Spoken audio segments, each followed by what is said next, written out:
త్రివిక్రమ్, మహేష్ బాబు కాంబోలో వస్తున్న ఏ మూవీ పైన అయినా గానీ, సో, ఆడియన్స్‌కి చాలా ఎక్స్‌పెక్టేషన్స్ ఉంటాయి. సో, అలాంటి ఎక్స్‌పెక్టేషన్స్ మధ్యలోనే వచ్చిన మూవీ ఏదైతే ఉందో 'గుంటూరు కారం' అంటారు. సో, ఆ మూవీ ఇప్పటివరకు 3 సాంగ్‌లయితే రిలీజ్ చేసింది. 3 సాంగ్స్ కూడా బ్లాక్ బస్టర్ అనమాట.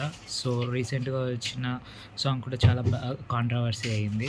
అయితే ఇవన్నీ తమన్ మ్యూజిక్ పరంగా చూసుకుంటే, సో, తమన్ మ్యూజిక్ అందించిన ఇదివరకు మూవీస్‌లో హైలైట్ మూవీ ఏదంటే, సో, త్రివిక్రమ్, మహేష్ బాబు కాంబోలో వస్తున్న ఏ మూవీ పైన అయినా గానీ, సో, ఆడియన్స్‌కి చాలా ఎక్స్‌పెక్టేషన్స్ ఉంటాయి.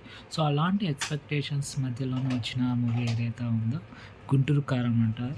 సో, ఆ మూవీ ఇప్పటివరకు 3 సాంగ్‌లయితే రిలీజ్ చేసింది. 3 సాంగ్స్ కూడా బ్లాక్ బస్టర్ అనమాట. సో, రీసెంట్‌గా వచ్చిన సాంగ్ కూడా చాలా కాంట్రోవర్సీ అయింది. అయితే ఇవన్నీ తమన్ మ్యూజిక్ పరంగా చూసుకుంటే, సో, తమన్ మ్యూజిక్ అందించిన ఇదివరకు మూవీస్‌లో హైలైట్ మూవీ ఏదంటే, సో, ఇలాంటి మూవీ అప్డేట్స్ గురించి తెలుసుకోవాలంటే మా ఛానల్‌ని అయితే సబ్స్క్రైబ్ చేసుకోండి. ఇక మూవీ విషయానికి వచ్చేసేస్తే, ఈ మూవీ ట్రైలర్ ఈరోజు ఈవినింగ్ రిలీజ్ అవుతుందని చెప్పినాను కదా! సో, ఏం ప్లస్ పాయింట్స్ ఈ మూవీలో అంటే మెయిన్‌గా వచ్చేసి మహేష్ బాబు అనమాట. ప్రీవియస్‌గా మహేష్ బాబు వరుస హిట్స్ తర్వాత వచ్చిన మూవీ ఏదైనా ఉందంటే, సో, ఈ 'గుంటూరు కారమే' అనమాట.